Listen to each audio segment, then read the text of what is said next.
বঙ্গীয় কুম্ভস্নান মহোৎসব এলাহাবাদের প্রয়াগরাজের পর এবার হুগলির ত্রিবেণীতে শুরু হতে চলেছে কুম্ভ স্নান। এই কুম্ভ মেলায় আপনারা কিভাবে আসবেন, কতদিন ধরে মেলা চলবে, কবে শাহী স্নান, এই সমস্ত তথ্য থাকছে আজকের ভিডিওতে। তো চলুন আর বেশি কথা না বলে এবার ভিডিওটি শুরু করা যাক। গুড আফটারনুন গাইস, সবাইকে স্বাগত জানাই আরও একটি নতুন ভিডিওতে। তোমরা সবাই জানো যে প্রয়াগরাজে কুম্ভ মেলা শুরু হয়েছে। তো প্রয়াগরাজে কুম্ভ মেলা যারা যেতে পেরেছো খুব ভালো কথা, আর যারা যেতে পারোনি তাদের জন্য একটা সুবর্ণ সুযোগ।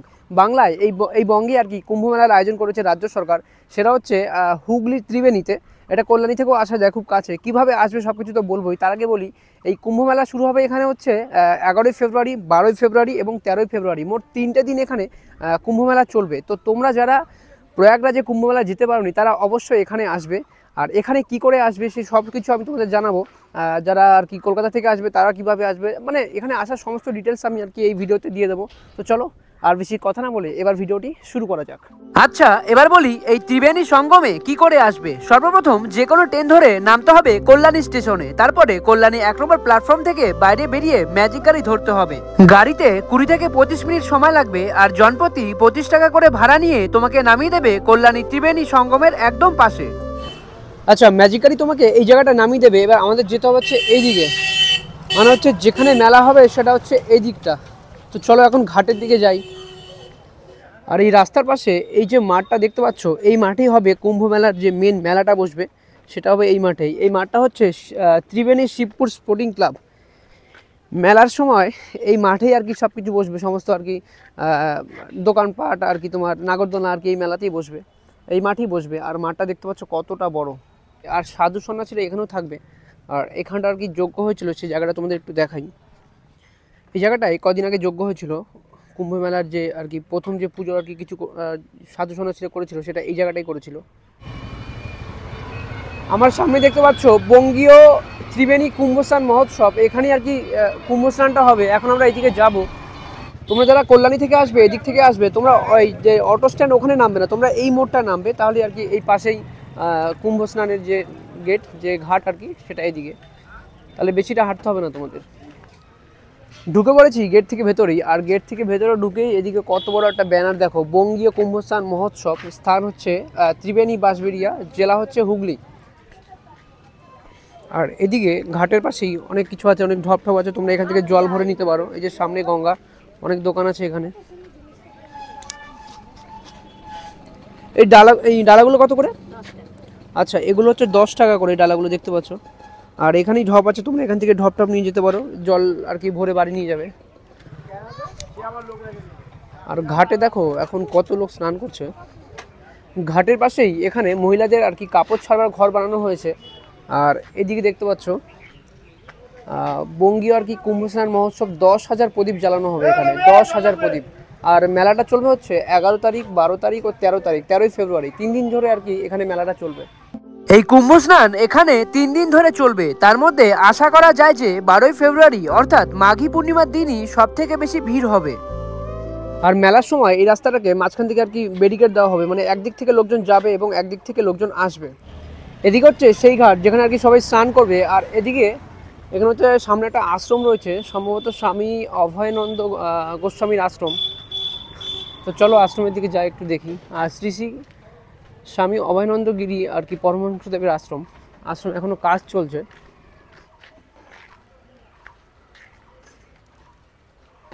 কাকা, আশ্রমের ভিতরে যাওয়া যাবে না? আচ্ছা, আশ্রম এখন বন্ধ রয়েছে 4টের পর। ও আচ্ছা, হ্যাঁ, এই যেখানে নোটিশ রয়েছে দেখতে পারো, প্রতিদিন দুপুর 1টা হইতে বৈকাল 4 ঘটিকা পর্যন্ত আর কি মন্দির বন্ধ থাকবে, আবার 4টের পর থেকে মন্দির খুলে দেবে সবার জন্য। এই আর কি তোমার অভয়ানন্দগিরির আশ্রমেই আর কি সমস্ত গোসাইরা, সমস্ত আর কি নাগা সাধুরা এসে থাকবেন এখানে।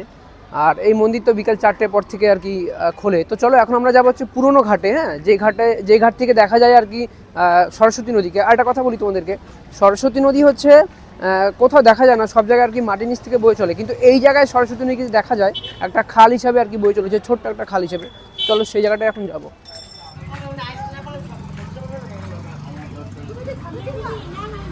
এই ঘাটের দিকে যাওয়ার সময় এখানে একটা মন্দির পড়ে, সেটা হচ্ছে বেনি মাধবের মন্দির, এই যে এই সাইডে।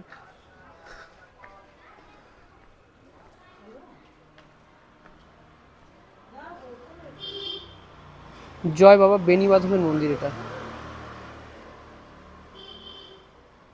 আর এরকম ঘাটের পাশে অনেক দোকান পেয়ে যাবে, এখান থেকে তোমরা পুজোর আর কি সামগ্রী এখান থেকেই পেয়ে যাবে।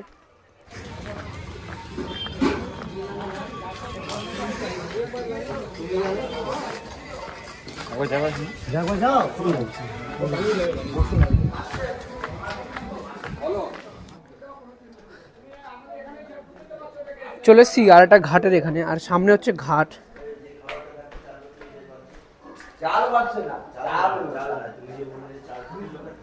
চলে এসছি ঘাটের সামনে, আর সামনে হচ্ছে ঘাটে দেখো কত লোক স্নান করছে। এদিকে জলের ঢপও পাওয়া যায়, এখানে ফুলের ডালা পাওয়া যায়। দাদা এই ফুলের ডালাগুলো কত করে? আচ্ছা এই যে ফুলের ডালাগুলো দেখতে পাচ্ছ এগুলো তো সব 10 টাকা করে। এই যে কত লোক স্নান করছে ওখানে সামনে।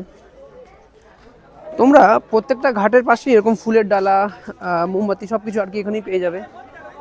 আর এই দেখো সামনে ঘাট, সামনে ঘাট, সবাই স্নান করছে। আর এখানে মায়ের একটা সুন্দর মন্দির আছে, এই দেখো মায়ের মন্দির কত সুন্দর।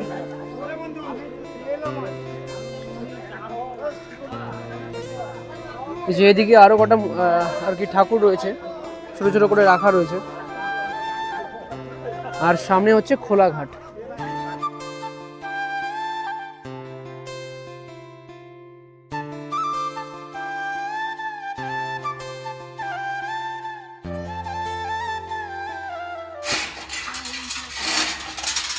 এই যে সামনে সোলার লাইট লাগানো হচ্ছে, মেলার সময় এই ঘাটের লোকজন স্নান করবে, এই যে এই ঘাটটায়, সেই জন্য সব রকম ব্যবস্থা এখানে চলছে। এই ঘাটটায় একটা সাধু বসেছিল, তাকে বললাম বাবাজি কুম্ভ মেলা সম্পর্কে কিছু বলুন। সে বলছে 501 টাকা দক্ষিণা লাগবে। আমি বলছি কেন 101 টাকা দিলে হবে না? বলছে না 501 টাকা লাগবে। তো এই হচ্ছে এখন এখানকার ব্যাপার। তো এখনও সাধুরা কেউ আসেনি, সব আর কি মেলার সময় আসবে। আর এটা হচ্ছে গঙ্গা ঘাট। ওই আমরা একটু আগে গেছিলাম হচ্ছে ওই ঘাটে, হ্যাঁ। আর ওই দিকে একটা ঘাট রয়েছে, আর এটা হচ্ছে সরস্বতী নদী। সরস্বতী নদী আর কি গঙ্গা এসে মিশেছে। এলাহাবাদের প্রয়াগরাজে যেখানে কুম্ভ মেলা হচ্ছে সেখানেও সরস্বতী নদীকে আর কি দেখা যায় না। কথিত আছে যে সেখানে নাকি সরস্বতী নদী মাটির নিচ থেকে বয়ে চলে, কিন্তু এইখানে কল্যাণী ত্রিবেণীতে আর কি সরস্বতী নদীকে দেখা যায়। এই হচ্ছে সরস্বতী নদী, ছোট্ট একটা খাল হয়ে আর কি এসছে, খাল হয়ে এসে যে গঙ্গাতে মিলে গেছে। সবাই বলে যে এটা সরস্বতী নদী, কিন্তু এই কথাটা যে কতটা সত্য সেটা আমি জানি না। কারণ সরস্বতী নদী তোমরা জানো যে মানাগ্রাম আর কি, বদ্রীনাথের যে মানাগ্রাম সেই উপরে আর কি দেখা যায় সরস্বতী নদী, তাও একটুখানি দেখা যায়। তারপর ওখান থেকে পুরো মাটির নিচে আর কি মিশে গেছে, তারপরে আর কোথাও দেখা যায়নি। তো যাই হোক, সবাই বলে নাকি এটা সরস্বতী নদী। তোমরা যারা হাওড়ার দিক থেকে এখানে আসবে তারা হচ্ছে হাওড়া থেকে ট্রেন ধরে নামবে হচ্ছে ত্রিবেণীতে, সময় লাগবে প্রায় ওই 1 ঘন্টা 15-20 মিনিট মতো। তারপরে ত্রিবেণীতে নেমে ওখান থেকে টোটো কিংবা অটো ধরে ভাড়া নেবে তোমাদের হচ্ছে 10 টাকা করে, নামিয়ে দেবে এই গঙ্গা ঘাটে। এছাড়া যারা শান্তিপুর, কৃষ্ণনগর কিংবা গেদে লাইন বা শিয়ালদা ওদিক থেকে আসবে, তোমরা সবাই কল্যাণীতে নামবে। ওখান থেকে 1 নম্বর প্ল্যাটফর্ম থেকে বাইরে বেরিয়ে ম্যাজিক গাড়ি ধরবে, ভাড়া পড়বে হচ্ছে জনপ্রতি 25 টাকা করে, সময় লাগবে 20 থেকে 25 মিনিট মতো।